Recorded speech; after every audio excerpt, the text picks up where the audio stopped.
சொன்னீங்க காணாம போன நோட்டுகள் 1922ல வந்த கதை. இந்த கதையை நீங்க வாட்ச் முடிக்கும்போது, நீங்க இப்ப கடைசியா முடிச்ச விதத்துல சொன்ன விஷயம் தான். எவ்வளவோ முன்னேறி இருக்கு இந்தியா. அப்படி அதுல குறிப்பிட்டு சொல்லணும்னா, தமிழ்நாடு எவ்வளவோ முன்னேறி இருக்கு. ஏன்னா, இந்த மொழியே அந்த கதையில நீங்க வாசிக்கும்போது பார்த்தீங்கன்னா, வியாசம்க்கு இன்ன வரைக்கும் பொருள் தெரியல. நானும் தேடி பார்த்தேன். எனக்கு அது எத சொல்றது? தொகுத்தல், பகுத்தல், விரித்தல் அப்படின்னு என்னென்னமோ சொல்றாங்க வியாசம்னா. ஆனா அது எதை குறிப்பிடுது அப்படின்றது தெரியல. அந்த மொழியே ஒரு இந்த எழுதுறதும் கூட ஒரு குறிப்பிட்ட சமூகம் தான் எழுதும். ஒரு குறிப்பிட்ட மக்கள் தான் எழுதுவாங்க. அவங்களுடைய மொழி தான் அதுல இருக்கும். முழுக்க சமஸ்கிருத சொற்கள் நிறைந்த சிறுகதை தான் இந்த சிறுகதை நீங்க இப்ப வாசிச்சது நிறையா.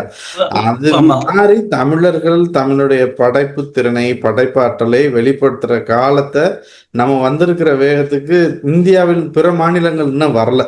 அந்த அளவுக்கு நம்ம இது வந்திருக்கிறோம் அப்படின்றது இந்த சிறுகதையை வாசிக்கும் போதே தெரியும்.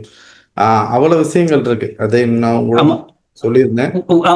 உண்மையாதான் வந்து என்னன்னாக்கா இந்த கதை ஃபுல்லா படிக்கிற பாத்தீங்கன்னா நம்ம எந்த அளவுக்கு வடமொழியை யூஸ் பண்ணியிருக்கோம், இந்த காலத்துல வந்து அந்த வடமொழியிலிருந்து எந்த அளவுக்கு வந்து ஓரளவுக்கு தூய தமிழுக்கு மாறி இருக்கிறோன்றதும் நல்லா வந்து வெளிப்படையா தெரியும். அட்லீஸ்ட் வந்து எழுத்து நடையில வந்து நம்ம முடிந்த அளவுக்கு வந்து அந்த வடமொழி சொற்களை வெகுவா குறைச்சிட்டோம். இப்போ அந்த கதை ஃபுல்லாவே பாத்தீங்கன்னா நம்ம வடமொழியிலே தான் எழுதியிருக்கிற மாதிரியே இருக்கும். அதாவது சமஸ்கிருதம் வந்து வடமொழியில ஒண்ணு.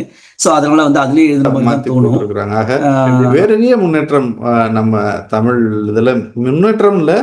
அஹ், நம்மளுடைய பழமையை மீட்டெடுத்து தமிழர்களுடைய இதை நம்ம கொண்டு வந்திருக்கு. பெரிய அளவு மாற்றம் நிகழ்ந்திருக்கு அப்படின்றத இந்த கதைகளை வாசிக்கும் போது நமக்கு தெரியுது.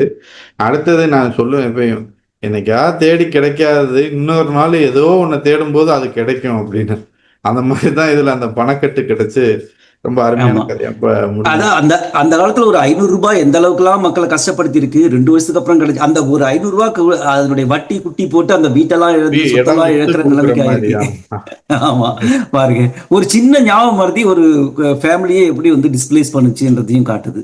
கண்டிப்பா.